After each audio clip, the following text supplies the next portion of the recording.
3, 2, 1. So for this question, we have two functions again, g and f. Right? We just draw the main range table.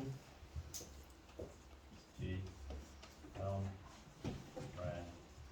They're already given to us. Right? So f is R plus only.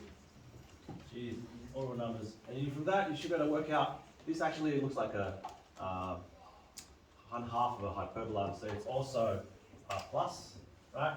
This one, now consider that it's a linear, so that means it will also be R, right? You can see straight away, this fits within that. So when f is the inside one, in other words, goth, it works, right? But that does not fit within that, right? So in other words, when f is the inside one, or I said the wrong thing. But because this does not fit into that, so when g is the inside one, fog does not exist. So the correct way to say that it doesn't exist is that ran g is not subset dom f, therefore fog is undefined. Right? That's how they want you to write the answer, because this does not fit into that. Now to make this fit into that, right, you need to restrict this one. In other words, restrict this function here so that this is then only all positive numbers. Okay? So what you should do is draw this graph, just a straightforward linear graph. So it will be crossing at 3 and a -1 gradient, so it's like this. Right, so that's 3, that's also 3. But the only part of it you want is when the y values, so when these y values are positive. In other words, open circle, because it doesn't include it, and then which part of the graph is positive? This part. Alright? What were the x values of that function that were defined by that? Those y values. It's when x is going this way. In other words, when x is less than 3.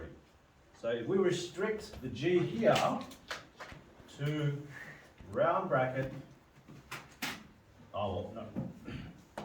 Oh, yeah, it is round bracket. Negative infinity up to 3, again, round bracket as well.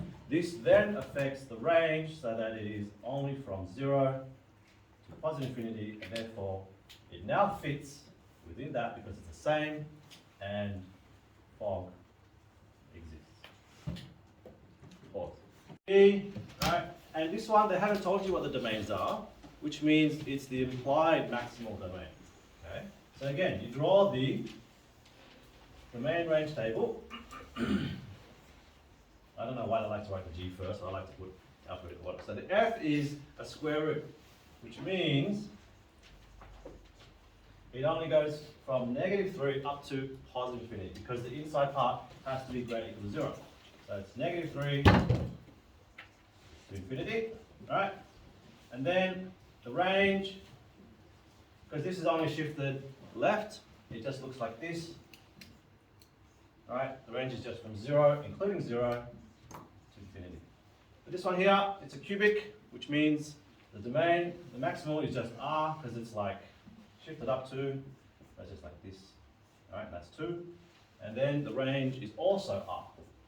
Now, this currently fits into that, which means when f is the inside, it works. In other words, when it's goth, f is the inside one, it works. But because this does not fit into that, so when g is the inside one, it doesn't work. Alright, so we need to restrict this domain, which then affects this range so that it fits within this domain. Okay? So what we do is we draw the g, because we want to see which parts of the g function we want to ensure that this range fits into that domain. The g is just the cubic that I've drawn there. Alright, so let's draw it properly.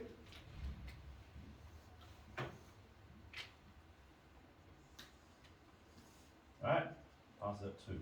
Now which y values do we want? Only when it goes down to -3 up to positive infinity. That's the y values. So that's probably down around about here somewhere. Y equals -3. Alright? So what's the x value that occurs at? Alright? you solve it algebraically. X cubed plus 2 equals negative 3 cubed. So there's a surd in this one. So that point there is cube root of negative 5. Alright? So only when you restrict, and because it can include it as well, the domain of the cubic from negative cube root of negative 5, same thing, right, up to infinity, will this range then be, pause, so continue. So now, this will then become what you need, which is negative 3 up to infinity, which then fits within that, and it works. Now the question is actually asking you, what's the largest possible range? Which means that you need to do the actual substitution in, right? So put this into there, and then work out what the range will be. The domain will be the same as the domain that's now been restricted of the inside one. Remember that the domain of the composite is equal to the domain of the inside one. Right? So we're doing fog here. G is your inside one. Right? So we're going to put all of this into here. So we square root, and there's a cube root inside the square root, x cubed plus 2, and then you have your plus 3. Right? Which is square root of x cubed plus 5. Right? This starts at negative cube root of 5, which is in other words, when all of this equals to, pause. Hang on, would it be 0? So when this is equal to the cube root of negative 5, the cube cancels out the cube root, so you just have square root negative 5 plus 5 equals to 0. So the maximum range, because you can include that, should be this one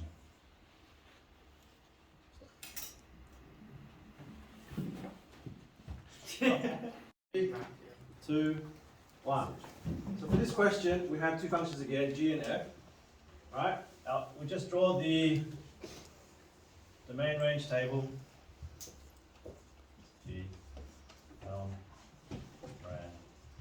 they're already given to us, right?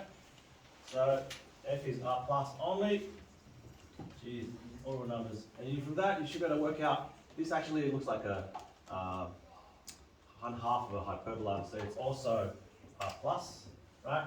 This one, now consider that it's a linear, so that means it will also be r, right? You can see straight away, this fits within that. So when f is the inside one, in other words, goth, it works, right? But that does not fit within that, right? So in other words, when f is the inside one, or I said the wrong thing.